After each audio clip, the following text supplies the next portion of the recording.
Hi students, welcome to കുഞ്ഞീസ് class. ഇന്ന് നമ്മൾ CBSE ക്ലാസ് 8ൻ്റെ ഹിസ്റ്ററിയുടെ 3rd chapter ruling the country സൈഡാണ് പഠിക്കാൻ പോകുന്നത്.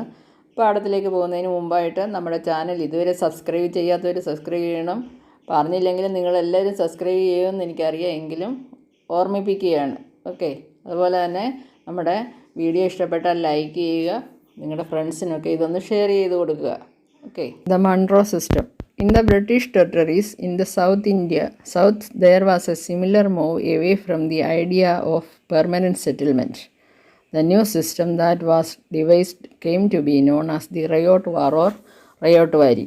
അതായത് നമ്മൾ കഴിഞ്ഞ ക്ലാസ്സിൽ കണ്ടു മഹൽവാരി സെറ്റിൽമെൻറ്റ് അല്ലെങ്കിൽ Mahalwari system northern part of ഇന്ത്യയിലൊക്കെ പ്രചരിപ്പിച്ചതും അവിടെ നടപ്പിലാക്കുന്നതൊക്കെ നമ്മൾ കഴിഞ്ഞ ക്ലാസ്സിൽ കണ്ടു അല്ലേ. ഇനിയും ഇപ്പോൾ സദേൺ പാർട്ട് ഓഫ് ഇന്ത്യയുടെ ഭാഗത്ത് പെർമനൻറ്റ് സെറ്റിൽമെൻറ്റ് പോലെയുള്ള സിസ്റ്റം തന്നെയാണ് അപ്പോഴും നിലനിൽക്കുന്നത്. അപ്പോൾ അത് മാറ്റേണ്ടത് ആവശ്യമാണല്ലോ, കാരണം പെർമനൻറ്റ് സെറ്റിൽമെൻറ്റിന് ഒരുപാട് പ്രോബ്ലംസ് ഉണ്ടെന്ന് നമ്മൾ കണ്ടു അല്ലേ. സോ അതുകൊണ്ട് അവിടെ കൊണ്ടുവന്ന ഒരു സിസ്റ്റമാണ് ryotwar or ryotwari system. It was tried on a small scale by Captain Alexander Read in some of the areas that were taken over by the company after the wars with Tipu Sultan. അതായത് ടിപ്പു സുൽത്താനുമായിട്ടുള്ള വാഴ്സിന് ശേഷം കമ്പനിക്ക് കിട്ടിയ കുറേ പ്രദേശങ്ങളുണ്ടല്ലോ, അങ്ങനെയുള്ള കുറച്ച് ഭാഗങ്ങളിൽ ഈ system, അതായത് ഈ റയോട്ട് വാരി സിസ്റ്റം ഒന്ന് നടപ്പിലാക്കുകയും ഒന്ന് പരീക്ഷിച്ച് നോക്കാമെന്ന് വെച്ചു. Subsequently developed by Thomas Munro, this system was gradually extended all over south India. അതിനുശേഷം പിന്നീട് ആദ്യം നടപ്പിലാക്കിയതാരായിരുന്നു? Captain Alexander Read. Then Thomas Munro ഇത് സൗത്ത് ഇന്ത്യ മുഴുവൻ സ്പ്രെഡാക്കി. Read and Munro felt that in the south there were no traditional zamindars. The settlement, they argued, had to be made directly with the cultivators or ryots who had tilled the land for generations. അതായത് നമ്മൾ permanent സെറ്റിൽമെൻറ്റിനൊക്കെ കണ്ടു അല്ലേ. Permanent സെറ്റിൽമെൻറ്റിന് അതിനൊരു മീഡിയേറ്ററായിട്ട് ആരുണ്ട്? സമീന്ദാസ് ഉണ്ട്. സമീന്ദാസാണ് ഇത് കൾട്ടിവേറ്റേഴ്സിൻ്റെ അല്ലെങ്കിൽ ഈ പെസൻസിൻ്റെ അടുത്ത് എത്തിക്കുന്നതും അതിന് അവരുടെ റവന്യൂ പിരിക്കുന്നതൊക്കെ സമീന്ദാസാണ്. അതുപോലെ തന്നെ മഹൽവാരി സിസ്റ്റത്തിന് ആരുണ്ട്? വില്ലേജ് ഹെഡ്മാൻ ഉണ്ടല്ലേ. അപ്പം ഇതിൻ്റെയൊക്കെ അല്ലെങ്കിൽ രാജാസുണ്ട്, താലൂക്ക്ദാസ് ഉണ്ട്, ഇങ്ങനെ ഇടയ്ക്ക് കുറച്ച് മീഡിയേറ്റേഴ്സ് ഉണ്ടായിരുന്നു ഈ സെറ്റിൽമെൻറ്റിൻ്റെയൊക്കെ ഇടയ്ക്ക്. പക്ഷെങ്കിൽ ഈ മൺട്രോ സിസ്റ്റത്തിന് ഈ റയോട്ട് വാരി സെറ്റിൽമെൻറ്റിന് അങ്ങനെയൊരു മീഡിയേറ്റർ ഇല്ല. ഡയറക്റ്റ് പെസൻറ്റിൻ്റെ അടുത്തേക്ക്, അതായത് റയോട്ട്സിൻ്റെ അടുത്തേക്ക്, റയോട്ട് എന്ന് പറഞ്ഞാൽ ആരാണ്? കൾട്ടിവേറ്റേഴ്സ്, അവരുടെ അടുത്തേക്ക് ഡയറക്റ്റായിട്ട്, അതായത് ഇടയ്ക്കൊരു ആളിനെ വയ്ക്കാതെ കമ്പനി ഒഫീഷ്യൽസും റയോട്ട്സും കൂടി തമ്മിലുള്ള ഒരു സെറ്റിൽമെൻറ്റാണിത്. Who had tilled the land for generations. Their fields had to be carefully and separately surveyed before the revenue assessment was made. ഈ റവന്യൂ അസസ്മെൻറ്റ് ഇങ്ങനെയുള്ള ഈ ഒരു സിസ്റ്റം നടപ്പാക്കുന്നതിന് മുമ്പായിട്ട് ലാൻഡ് കെയർഫുള്ളായിട്ട് സർവേ ചെയ്യേണ്ടതും അളന്നു തിരിക്കേണ്ടതും ഒക്കെ അത്യാവശ്യമായിരുന്നു. Munro thought that the British should act as paternal father figures protecting the riots under their charge. അതായത് ഇവരുടെ പെറ്റേണൽ ഫാദേഴ്സായിട്ട്, അതായത് പിതൃതുല്യരായിട്ട്, അതായത് ഈ കൾട്ടിവേറ്റേഴ്സിൻ്റെയൊക്കെ തലതൊട്ടപ്പന്മാരെന്ന് പറയാം, അവരായിട്ട് ആരാണ് അവിടെ ആക്ട് ചെയ്യുന്നത്? ബ്രിട്ടീഷുകാരാണ്. Figures protecting the riots under their charge. All was not well. Within a few years after the new systems was imposed, it was clear that all was not well with them. അതായത് പുതിയ ഒരുപാട് systems ഇങ്ങനെ കൊണ്ടുവന്ന ഓരോ പെസൻറ്റിൻ്റെ മണ്ടയിൽ അടിച്ചേൽപ്പിച്ചെങ്കിലും ഇതൊന്നും അത്ര നല്ലതായിരുന്നില്ല. Driven by the desire to increase the income from land, revenue officials fixed too high a revenue demand. അതായത് ബ്രിട്ടീഷുകാരുടെ ലക്ഷ്യം എന്താണ്? റവന്യൂ കൂട്ടുക എന്നുള്ളതാണ് അല്ലേ. അവർക്ക് റവന്യൂ എത്രയും ഇൻക്രീസ് ചെയ്യാമോ അത്രയും ഇൻക്രീസ് ചെയ്യുക. അതല്ല ഈ പെസൻസിന് അല്ലെങ്കിൽ ഈ കൾട്ടിവേറ്റേഴ്സിന് ഇതൊന്നും താങ്ങാൻ പറ്റുന്ന കാര്യമായിരുന്നില്ല. Peasants were unable to pay. അതായത് ഇവരുടെ ഈ ഒരു റവന്യൂ ഇൻക്രീസ് ചെയ്യുമ്പം പെസൻസിന് അത് അടയ്ക്കാൻ സാധിക്കാതെ വരികയും riots flood the country side. The village became deserted in many regions. അങ്ങനെ ഇവർക്കിത് അടയ്ക്കാൻ വയ്യാതെ വരുന്ന സമയത്ത് ഇവരെന്ത് ചെയ്യും? ഇവരിവിടുന്ന് ഒളിച്ചോടും അല്ലേ? ഒളിച്ചോടുകയും അതായത് ഈ വില്ലേജിൽ നിന്ന് അവർ ഒളിച്ചോടുകയും village became deserted in many regions. അങ്ങനെ വില്ലേജൊക്കെ എന്താകുന്നു? തരിശു ഭൂമികളായിട്ട്, അതായത് ഡെസേർട്ടുകളായിട്ട് മാറുകയും ചെയ്യുന്നു. ആരും ഇല്ലാതെ ഉള്ള പ്രദേശങ്ങളായിട്ട് മാറുന്നു.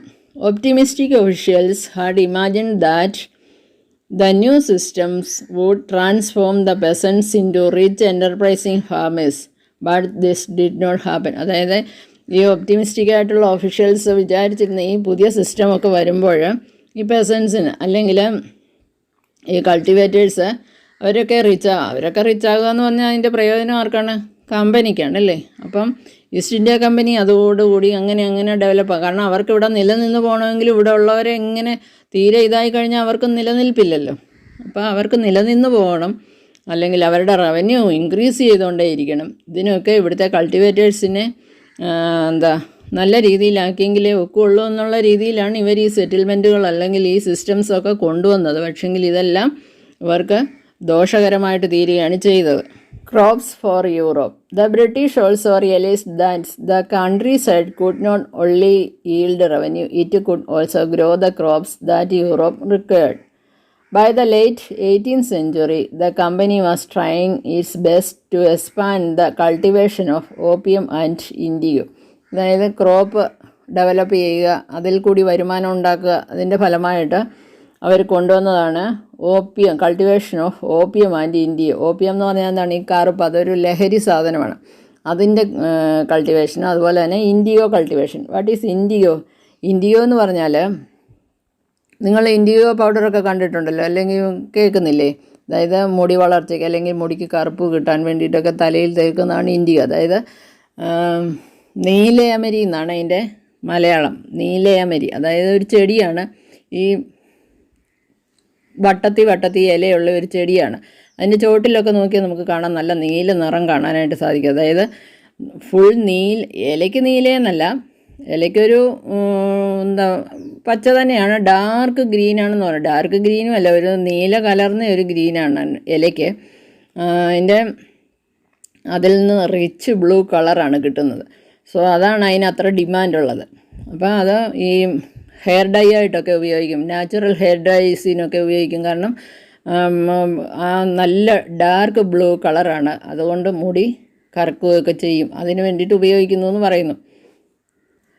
In the century and a half that followed, the British persuaded or forced cultivators in various parts of India to produce other crops. ഇൻഡിഗോയും ഓപ്പിയം മാത്രമല്ല, വേറെ ക്രോപ്സും കൂടെ പ്രൊഡ്യൂസ് ചെയ്യാൻ വേണ്ടിയിട്ട് ബ്രിട്ടീഷുകാർ കൾട്ടിവേറ്റേഴ്സിനെ ഓരോരോ ഭാഗത്തേക്ക് വിടുന്നു. അതായത് എന്തൊക്കെയാണ്? ജൂട്ട് ഇൻ ബംഗാളിൽ കൃഷി ചെയ്യാനായിട്ട് jute, tea in Assam, sugar cane in the United provinces now in Uttar Pradesh, wheat in Punjab, cotton in Maharashtra and Punjab, rice in Madras. ഇങ്ങനെ ഓരോ പ്രദേശത്തിന് ആ പ്രദേശത്തിൽ ഏറ്റവും കൂടുതലായിട്ട് ഉണ്ടാകുന്ന എന്താണോ അത് കൃഷി ചെയ്യാൻ വേണ്ടിയിട്ട് ബ്രിട്ടീഷുകാർ കൾട്ടിവേറ്റേഴ്സിനെ നിർബന്ധിക്കുന്നു, അല്ലെങ്കിൽ അങ്ങനെ ചെയ്യിക്കുന്നു. How was this done? The British used a variety of methods to expand the cultivation of crops that they needed. അവർക്ക് ആവശ്യമുള്ളത്, അതായത് ബ്രിട്ടീഷുകാർ അവർക്ക് ആവശ്യമുള്ള ക്രോപ്സാണ് അവിടെ കൾട്ടിവേറ്റ് ചെയ്യിക്കുന്നത് അല്ലേ? കാരണം എന്താണ്? അവർക്ക് റവന്യൂ കൂടണമല്ലോ. അതിന് വേണ്ടിയിട്ട് let us take a closer look at the story of one such crop, one such method of production. Does color have a history? കളറിനൊരു ഹിസ്റ്ററി ഉണ്ടോ എന്ന് നോക്കാം. ഫിഗർ 5 and 6 ഇവിടെ രണ്ട് ഫിഗേഴ്സ് തന്നിട്ടുണ്ട്. Figure 5 A Kalamkari print 20th century ഇന്ത്യയിലെ ഒരു കലങ്കാരി പ്രിൻ്റാണ് ലെഫ്റ്റ് സൈഡിൽ. അതായത് ഫിഗർ 5 കാണിച്ചിരിക്കുന്ന, ഫിഗർ 6 കാണിച്ചിരിക്കുന്ന a Morris cotton print late 19th century in ഇംഗ്ലണ്ടിലെ 19th century, late 19th century, അതായത് 19th centuryയുടെ അവസാന കാലത്തെ ഒരു പ്രിൻ്റാണ് കാണിച്ചിരിക്കുന്നത്, മോറിസ് കോട്ടൺ പ്രിൻ്റ്. കലങ്കാരിയൊക്കെ നിങ്ങൾ കേൾക്കുന്നില്ലേ? ഇപ്പോഴും അവൈലബിൾ ആണ്. കലങ്കാരി ഡിസൈൻസൊക്കെ ഇഷ്ടം പോലെയുണ്ട് അല്ലേ? മാർക്കറ്റിൽ അവൈലബിൾ ആണ്. Figures 5 and 6 are two images of cotton prints. The image on the left shows a Kalangari print created by weavers of Andhra Pradesh in India. ആന്ധ്രാപ്രദേശിലാണ് കലങ്കാരി പ്രിൻ്റ് ഡിസൈൻ ചെയ്യുന്നത് അല്ലെങ്കിൽ അവിടെ ക്രിയേറ്റ് ചെയ്യുന്നത്. On the right is a floral cotton print designed and produced by William Morris, a famous poet and artist of 19th century Britain. Right സൈഡിലേത് ബ്രിട്ടൻകാരുടെ പ്രിൻറ്റുമാണ്. There is one thing common in the two prints, both use a rich blue colour. നമ്മൾക്ക് തോന്നുന്നു എന്തിനാണ് ഈ രണ്ട് പ്രിൻറ്റും കാണിച്ചിരിക്കുന്നത്, അതായത് ബ്രിട്ടൻ്റെ ഇന്ത്യയുടെ ഈ പ്രിൻറ്റ് കാണിച്ചിരിക്കുന്നത് എന്തിനാണെന്ന് തോന്നുന്നു. രണ്ടും കാണിച്ചിരിക്കുന്നത് എൻ്റെ ഉദ്ദേശം ഇതിനകത്ത് രണ്ടിലും ബ്ലൂ കളർ ധാരാളം ഉപയോഗിച്ചിട്ടുണ്ട് അല്ലേ. അപ്പം അത് ആ ബ്ലൂ കളർ എവിടെ നിന്നായിരുന്നു എടുക്കുന്നത്? Commonly called IndiGo. ഇൻഡിഗോയിൽ നിന്നായിരുന്നു ആ ബ്ലൂ കളർ അവിടെ യൂസ് ചെയ്യുന്നത്. Do you know how this colour was produced? The blue that you see in these prints was produced from a plant called indigo.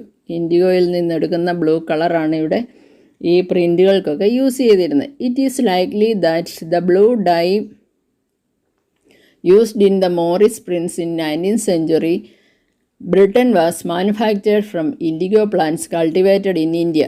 അതായത് ഇന്ത്യയിലെ IndiGo പ്ലാന്റ്സിൽ നിന്നെടുക്കുന്ന ആ ബ്ലൂ കളറാണ് ബ്രിട്ടനിൽ use ചെയ്തിരുന്നത്. For India was the biggest supplier of IndiGo in the world at that time. ആ കാലത്ത്, അതായത് 19th century അവസാനത്തെ ഫിഗേഴ്സാണല്ലോ കാണിച്ചിരിക്കുന്നത്. ആ കാലത്ത് അല്ലെങ്കിൽ 19th century ഇന്ത്യൻ ഇൻഡിഗോയ്ക്കായിരുന്നു demand. Why the demand for Indian indigo? എന്തുകൊണ്ടായിരിക്കും ഇന്ത്യൻ ഇൻഡിഗോയ്ക്ക് ഇത്ര ഡിമാൻഡ് വരാൻ കാരണം? The indigo plant grows primarily in the tropics. Tropical റീജിയൻസിലാണ് ഇൻഡിഗോ പ്ലാന്റ് നന്നായിട്ട് ഉണ്ടാകുന്നത്. By the 13th century, Indian indigo was being used by cloth manufacturers in Italy, France and Britain to dye cloth. അതായത് 13th century മുതൽ തന്നെ, ഇതിപ്പോൾ 19th century figure കാണിച്ചിരിക്കുന്നത് അല്ലേ, 13th century മുതൽ തന്നെ ഇന്ത്യൻ ഇൻഡിഗോയ്ക്ക് നല്ല ഡിമാൻഡായിരുന്നു. എന്തിന്? ഡ്രസ്സിന് അല്ലെങ്കിൽ ഈ ക്ലോത്തിന് കളർ ചെയ്യാൻ വേണ്ടിയിട്ട് ഇന്ത്യൻ ഇൻഡിഗോയുടെ ഡിമാൻഡ് വളരെ കൂടുതലായിരുന്നു. However only small amounts of Indian indigo reach the European market and its price was very high. അതായത് ഇറ്റലി, ഫ്രാൻസ്, ബ്രിട്ടൻ ഇവരെല്ലാം ഉപയോഗിച്ചിരുന്നു. അപ്പം യൂറോപ്യൻ മാർക്കറ്റിൽ ഇതിൻ്റെ ലഭ്യത, അതായത് ഇന്ത്യൻ ഇൻഡിഗോയുടെ ലഭ്യത വളരെ കുറവായിരുന്നു. അതുകൊണ്ട് തന്നെ ആ സാധനത്തിന്, ഇന്ത്യൻ ഇൻഡിഗോയ്ക്ക് ഉയർന്ന പ്രൈസുമായിരുന്നു. European cloth manufacturers therefore had to depend on another plant called woad to make violet and blue dyes. അപ്പോൾ അവർ വേറെ മാർഗങ്ങൾ അവലംബിക്കണമല്ലോ. അതായത് 13th century യൂറോപ്യൻ അല്ലെങ്കിൽ ഇവർ ബ്രിട്ടീഷുകാർ ഇവിടെ വന്നിട്ടില്ല അല്ലേ. അപ്പോൾ അവർ വേറെ മാർഗങ്ങൾ അവലംബിച്ച് വേറെ ചെടികൾ കൃഷി ചെയ്ത് അതിൽ നിന്ന് കളർ എടുക്കാനായിട്ട് നോക്കി. Violet and blue dyes. Being a plant of the temperate zones, woad was more easily available in Europe. It was grown in northern Italy, southern France and in parts of Germany and Britain. Worried by the competition from indigo, woad producers in Europe pressurized their governments to ban the import of indigo. അതായത് ഈ wood available ആയിട്ട് ഇഷ്ടം പോലെ കിട്ടുമായിരുന്നു. അതായത് അവിടെയൊക്കെ അത് കൃഷി ചെയ്യാനായിട്ട് സാധിക്കുന്നത് കൊണ്ട് അവിടെ ഉള്ളവർ അപ്പോൾ ഇന്ത്യൻ ഇൻഡിഗോയുടെ ഇമ്പോർട്ടിങ് നിർത്തിവെക്കാനായിട്ട് ഗവൺമെൻറ്റിനോട് അല്ലെങ്കിൽ ഗവൺമെൻറ്റിൻ്റെ മേൽ സമ്മർദ്ദം ചെലുത്തി. Cloth dyers however preferred indigo was as a dye. പക്ഷെങ്കിൽ ഇൻഡിഗോ ആയിരുന്നു ക്ലോത്ത് ഡയേഴ്സിന് വേണ്ടിയിരുന്നത്, അല്ലെങ്കിൽ ക്ലോത്ത് നിർമ്മാതാക്കൾക്ക് വേണ്ടിയിരുന്ന ഇന്ത്യൻ ഇൻഡിഗോ ആയിരുന്നു. കാരണം എന്താണ്? അതിൻ്റെ റിച്ച് ബ്ലൂ കളർ തന്നെയാണ്. കാരണം വോഡൊന്നും അത്ര നല്ലതല്ലായിരുന്നു. സോ അതിൻ്റെ കളർ കൊണ്ട് തന്നെ ഇന്ത്യൻ ഇൻഡിഗോ ആണ് അവർ പ്രിഫർ ചെയ്തത്. Whereas the dye from woad was pale and dull. കാരണം വോഡിൻ്റെ കളർ എന്ന് പറയുന്ന പെയിലാണ്, അതായത് ഒരു മങ്ങിയ കളറാണ്. ഇന്ത്യൻ ഇൻഡിഗോയുടെ അല്ലെങ്കിൽ ഇൻഡിഗോയുടെ കളർ എന്ന് പറയുന്നത് നല്ല റിച്ച് ബ്ലൂ ആണ്. വോഡിൻ്റെ എന്ന് പറയുന്നത് എന്താണ്? ഒരു പെയിൽ മങ്ങിയ കളറാണ്, വിളറിയ പോലെ ഇരിക്കുന്ന ഒരു കളറാണ്, ഡള്ളാണ്, അത് മങ്ങിയിരിക്കും. By the 17th century, European cloth producers persuaded their governments to relax the ban on indigo import. The French began cultivating indigo in Saint-Domingue in the Caribbean islands, the Portuguese in Brazil, the English in Jamaica, and the Spanish in Venezuela. Cloth ഡയേഴ്സിന് indigo തന്നെ വേണം എന്ന് വന്നപ്പോൾ, അതായത് അവർക്ക് ഡൈയിങ്ങിനായിട്ട് IndiGo തന്നെ വേണമെന്ന് വന്നപ്പോൾ ഇവർ വലിയ തോതിൽ അവരുടെ പല പല രാജ്യങ്ങളിൽ, അതായത് ഇന്ത്യൻ ഇൻഡിഗോയെ ആശ്രയിക്കാതെ മറ്റുള്ള രാജ്യങ്ങളിൽ നിന്ന് ഇൻഡിഗോ കൾട്ടിവേറ്റ് ചെയ്തിട്ട് ഉണ്ടാക്കാനായിട്ട് അവർ ശ്രമിച്ചു. അതിൻ്റെ ഫലമായിട്ട് ഒരുപാട് സ്ഥലങ്ങളിൽ അവർ ഇൻഡിഗോ കൾട്ടിവേറ്റ് ചെയ്തു അല്ലേ. The indigo plantations also came up in many parts of North America. North അമേരിക്കയുടെ പല ഭാഗങ്ങളിൽ പോലും ഇൻഡിഗോ കൾട്ടിവേഷൻസ് അവർ നടത്തി. By the end of the 18th century, the demand for Indian indigo grew further. Britain began to industrialize and its cotton production expanded dramatically, creating an enormous new demand for cloth dyes. While the demand for indigo increased, its existing suppliers from the West Indies and America collapsed for a variety of reasons. By the end of the 18th century, 18th centuryയുടെ അവസാനമായപ്പോഴേക്കും the demand for Indian indigo grow further. Indian ഇൻഡിഗോയുടെ demand വർദ്ധിക്കുകയാണ്, കൂടി വരികയാണ് ചെയ്തത് അല്ലേ. വളരെ വലിയ തോതിൽ ഇന്ത്യൻ ഇൻഡിഗോ ആവശ്യമായി വന്നു. Britain began to industrialise. കാരണം എന്താണ്? ഇന്ത്യൻ ഇൻഡിഗോയുടെ റിച്ച് ബ്ലൂ കളർ തന്നെയായിരുന്നു അതിൻ്റെ കാരണം. അന്ന് പറഞ്ഞു ആർട്ടിഫിഷ്യലായിട്ട് കളറില്ലല്ലോ, ഇങ്ങനെ നാച്ചുറലായിട്ട് എടുത്തെങ്കിൽ മാത്രമേ ഒക്കെ ഉള്ളായിരുന്നു അല്ലേ. അതുകൊണ്ട് തന്നെ ഇന്ത്യൻ ഇൻഡിഗോയുടെ demand വർദ്ധിച്ചുകൊണ്ടേയിരുന്നു.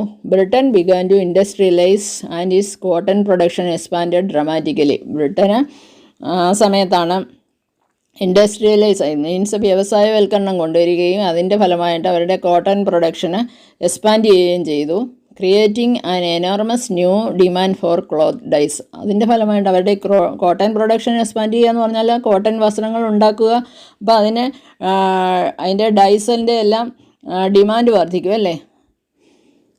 While the demand for indigo increased, its existing supplies from the West Indies and America collapsed for a variety of reasons. അതായത് നമ്മൾ നേരത്തെ കണ്ടു, ഇന്ത്യയിൽ മാത്രമല്ല മറ്റു പല പ്രദേശങ്ങളിലും ഇൻഡിഗോ കൾട്ടിവേറ്റ് ചെയ്യുന്നത് നമ്മൾ കണ്ടു അല്ലേ. പല രാജ്യങ്ങളും കൾട്ടിവേറ്റ് ചെയ്യുന്നത് കണ്ടു. അതായത് നോർത്ത് അമേരിക്കയുടെ പല ഭാഗങ്ങളിലുമൊക്കെ കൃഷി ചെയ്യുന്നത് കണ്ടു. അപ്പോൾ ഇവിടെ യൂറോപ്പിൽ അല്ലെങ്കിൽ ബ്രിട്ടനിലെ ഇതിൻ്റെ ആവശ്യം വർദ്ധിക്കുകയും, അതായത് അവരുടെ കോട്ടൺ പ്രൊഡക്ഷൻ വർദ്ധിക്കുകയും അതിൻ്റെ ഫലമായിട്ട് കൂടുതൽ ഇങ്ങനെയുള്ള ഡൈസ് ആവശ്യമായിട്ട് വരുന്നു അല്ലേ. അപ്പോൾ അതിൻ്റെ ഫലമായിട്ട് ഈ കൊടുത്തുകൊണ്ടിരുന്ന രാജ്യങ്ങളായ നോർത്ത് അമേരിക്ക അല്ലെങ്കിൽ വെസ്റ്റ് ഇൻഡീസൊക്കെ അവർ കൊളാപ്സ് ആകുകയും അവർ തകർന്നടിഞ്ഞു. അവർക്ക് പല റീസൺസ് ഉണ്ടായിരുന്നു. അപ്പോൾ അവർക്കത് നൽകാൻ കഴിയാതെ വരികയും അതിൻ്റെ ഫലമായിട്ട് ഇന്ത്യൻ ഇൻഡിഗോയുടെ ഡിമാൻഡ് വർദ്ധിച്ചുകൊണ്ടേയിരിക്കുകയും ചെയ്തു.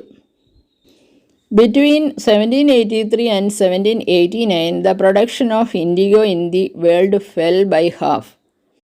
അതായത് ഇന്ത്യയുടെ ഉൽപ്പാദനം എത്രയുണ്ടായിരുന്നോ അതിൻ്റെ ഹാഫായിട്ട് വെറും ഈ 6 വർഷത്തിനുള്ളിൽ തന്നെ അതിൻ്റെ ഉൽപ്പാദനം ഹാഫായിട്ട് അല്ലെങ്കിൽ ഗണ്യമായിട്ട് കുറഞ്ഞു. Cloth dyers in Britain now desperately looked for a new sources of indigo supply. അവർക്ക് ഇൻഡിഗോ സപ്ലൈയുടെ വേറെ മാർഗ്ഗങ്ങൾ അവർക്ക് തേടിയേ വെക്കുകയുള്ളൂ. കാരണം എന്താണ്? അവരുടെ കോട്ടൺ പ്രൊഡക്ഷൻ അവർക്ക് വർദ്ധിപ്പിക്കണം അല്ലേ. അപ്പോൾ അതിൻ്റെ ഫലമായിട്ട് അവർക്ക് പുതിയ ഇൻഡിഗോ സപ്ലയേഴ്സിനെ കണ്ടുപിടിച്ചേ വെക്കുകയുള്ളൂ. അപ്പോൾ ഇന്നത്തെ ക്ലാസ് വൈൻഡപ്പ് ചെയ്യുകയാണ്. നിങ്ങളുടെ അഭിപ്രായങ്ങൾ എന്തു തന്നെയായാലും അത് കമൻറ്റ് ബോക്സിൽ അറിയിക്കണം. അതായത് വീഡിയോ ഇഷ്ടപ്പെട്ടാൽ അത് അറിയിക്കുക. അതുപോലെ തന്നെ വീഡിയോ ഇഷ്ടപ്പെട്ടെങ്കിൽ ലൈക്ക് ചെയ്യുക. നമ്മുടെ ചാനൽ ഇതുവരെ സബ്സ്ക്രൈബ് ചെയ്യാത്തവർ സബ്സ്ക്രൈബ് ചെയ്യുക.